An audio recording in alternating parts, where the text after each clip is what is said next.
Le retour du Tsar, voilà comment on peut qualifier le premier semestre exceptionnel de Daniil Medvedev qui s'impose à Miami et décroche son 5e titre en Master 1000 en venant à bout très facilement d'un Jannik Sinner diminué physiquement. Et au cours de cette vidéo, on va revenir sur les aspects tactiques de cette finale, mais également sur le retour au plus haut niveau de Daniil Medvedev. On aura également un mot sur la finale féminine de cette édition qui a vu la victoire de Petra Kvitova face à Lena Rybakina en finale. Et on attaque tout de suite, donc c'est parti, let's go!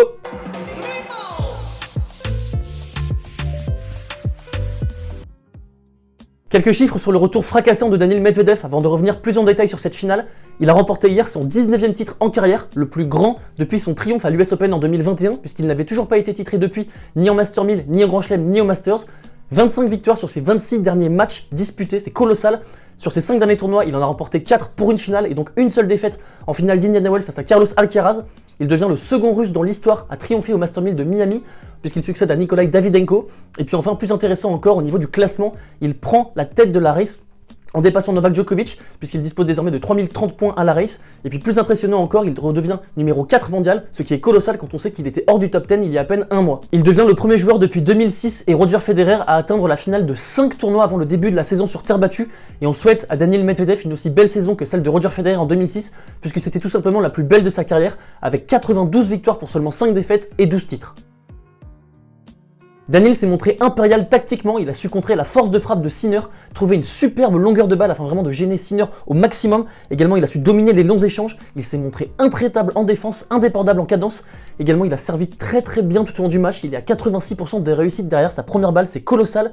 Il a surfé sur toute la confiance qu'il habite en ce moment, et c'est ça qui est impressionnant avec Daniil Medvedev, c'est que par moment, on a retrouvé le Daniil Medvedev que l'on connaît sur dur, celui qui a remporté l'US Open en 2021, celui qui ne rate pas à l'échange et qui commet très peu de fautes directes, et c'est de très bon augure pour lui pour la suite de la saison. On a vu Daniil Medvedev prendre beaucoup de plaisir hier lors de cette finale, on l'a vu sourire par moments, et ça fait vraiment plaisir de le revoir confiant, souriant sur un court de tennis, puisqu'on sait qu'il a traversé l'année 2022 comme un fantôme suite à sa finale d'anthologie perdue face à Rafael Nadal. On a vu que quelque chose s'était cassé en lui, il l'avait confié d'ailleurs suite à sa conférence de presse en finale face à Rafael Nadal, et là on a l'impression que ce match, les fantômes de ce match, ces démons sont derrière lui. Une fois passé l'Open Australie et sa défaite face à Sébastien Korda, on a vu qu'il a fait un reset complet, et ça lui réussit puisqu'en ce moment il est sur une série de confiance impressionnante, et on en vient à regretter pour lui que la saison sur terre battue arrive, pointe le bout de son nez, puisqu'on sait que la terre battue est clairement la surface qu'il apprécie le moins, et ça viendra un petit peu perturber sur son élan, mais en tout cas Daniil Medvedev n'aura jamais abordé la saison sur terre battue avec autant de confiance. A l'inverse, Jannik Sinner a plongé physiquement hier dès l'entame de match dans le premier set, puisqu'au bout de seulement de 40 minutes de jeu, il a demandé des cachets aux médecins du tournoi,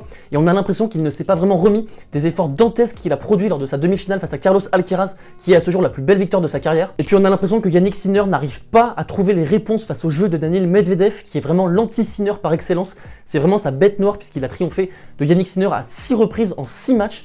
Et on sait que Daniil Medvedev a un jeu qui vraiment perturbe le jeu tout en cadence de l'italien, qui met beaucoup de puissance notamment dans ses revers. Et Daniil Medvedev arrive à contrer toute la puissance de l'italien et à le dominer dans la diagonale revers. Donc c'est vraiment un match-up ultra défavorable à l'italien. Face à ce type de profil, Jannik Sinner manque un petit peu de variété dans son jeu puisqu'il ne dispose pas d'un slice suffisant pour casser la diagonale revers. Également hier, on l'a vu beaucoup se forcer à tenter des amortis et ce n'était pas naturel dans son jeu. Et ça n'a pas eu le même succès que Carlos Alcaraz la semaine passée en finale d'Indian Wells, puisque Jannik Sinner ne dispose pas d'une aussi belle main que Carlos Alcaraz. Et puis d'autre part, Jannik Sinner n'est pas beaucoup monté au filet hier face à Daniil Medvedev, seulement 17 montées au filet. Également, il n'a pas beaucoup utilisé le service volé, qui est pourtant la tactique à adopter, notamment sur dur face à Daniil Medvedev, pour vraiment profiter de sa position reculée à la relance, essayer de s'ouvrir le court avec un service kické par exemple, comme peut le faire Carlos Alcaraz, et puis venir conclure le point rapidement à la volée.